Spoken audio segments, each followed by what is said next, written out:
भाभी को कैसे बताऊं क्या बताऊं। मनसा कहाँ फोनो बंद रखे फोनो ने ना देख रहे भाभी हाँ आबि गेलहुँ हुनको हाँ भाइके फोन करै छल क्यों क्या हो गया। ओनाहिते हाल चाल दुआरे कखनो मनसाके फोन नहि लाग चाहिए बैसू तऽ कतऽ गेल रही अहाँ बाहर गए थे सोनाली के पास।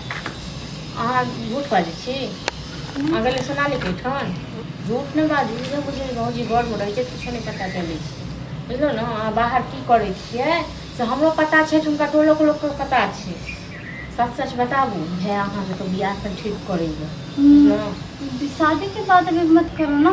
कहिया करबै शादीके बाद रुक जहिया जाओ 80 सालके तो भऽ जेबै तहिया 2-3 महीना और रुक जाओ ना।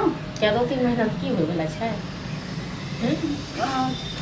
ककरोसँ प्यार मोहब्बत करै छियै इसका नाम से बाप रे बाप हे भगवान ये क्या ठीक है नथी बोलो ये से कहू न हां क्या हो है गया? बस बड़ दुलरी वही आहा प्यार करै छियै त हां तो प्यार किया तो कौन सा गुनाह कर दिया मैंने। मतलब ना कट पर चाहे छी हां हम तो ठीके आयल छले ना कहै लेल हां कौन करने कौन जे देखलक अहाँ दुनू के मिले मेरे जाने के बाद जो आ रहा था वो कौन था।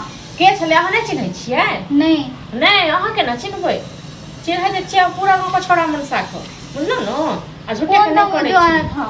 के छलै विक्रम मैंने छलखिन ओ। पूछा भी नहीं। हाँ तो की पूछतियै विक्रम छलखिन ओ वो क्या करने के लिए आया था। हाँ क्या करने के की लिए करे लेल जे देखलक से कहे के लेल मुझे पता था वो घर में आग लगाने के लिए आएगा। अहाँके तो मोन ठहकल छलै पहिले ये सब अहाँके पता किया नहीं रहत आ झूठे कहै छियै के छलै हाँ ओकरो घर में छै सुनो चारि गो बहिन छै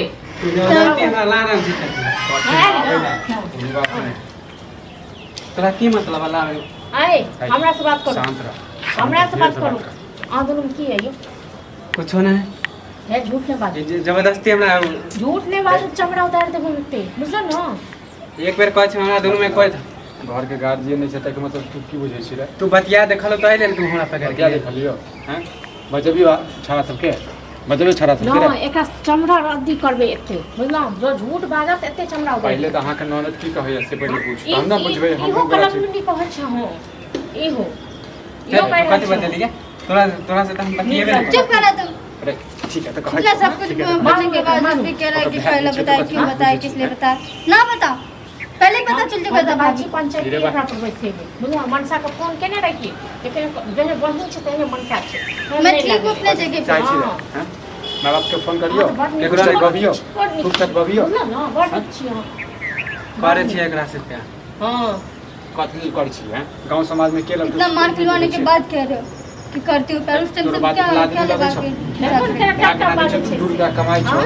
हैं लोले पर से बुझै छी केकरो कहबू ने क्या नहीं कहेगा किसी केकरा को। नहीं कहबै हैं पता सब तो चल गया पते उसकी छै बात कह रहा है कि आब किसी को मत कहू कहना। अहीं सब एक बात कहू समाज के लोग छियै आब में हम की करी हाँ तो किछो नहीं पहले टांग हाथ तोड़ दियो बुझलिए अब तक तकर बाद छै पंचायती बैसेबै एकरा बाप के हाल में माय के जे छै थूक चढ़बेबै बुझलिए पंचायती नहीं बैसे एगो बात हमरा दिमाग में अब बुझिए अब अहाँ कथी करै छियै हैं है एक बात बता छी प्यार करते तो फिर इस बात के लिए फिर इनकार क्यों कर रहे थे।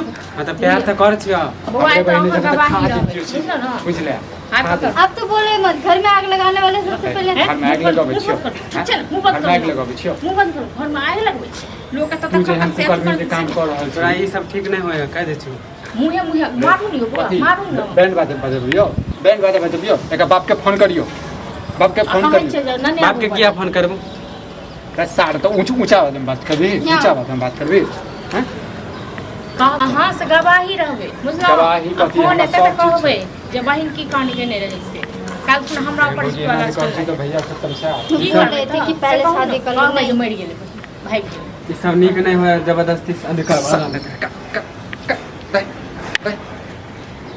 आप जाओ अहाँ टोल पड़ोस में और कने छै बेटी बहिन तो तोरा वही कहै छले कि भाग चल एगो तही ईटा कान छलिए। नहीं होतो बोल ही तो रहे थे 2 मिनट टाइम दे के रखिए।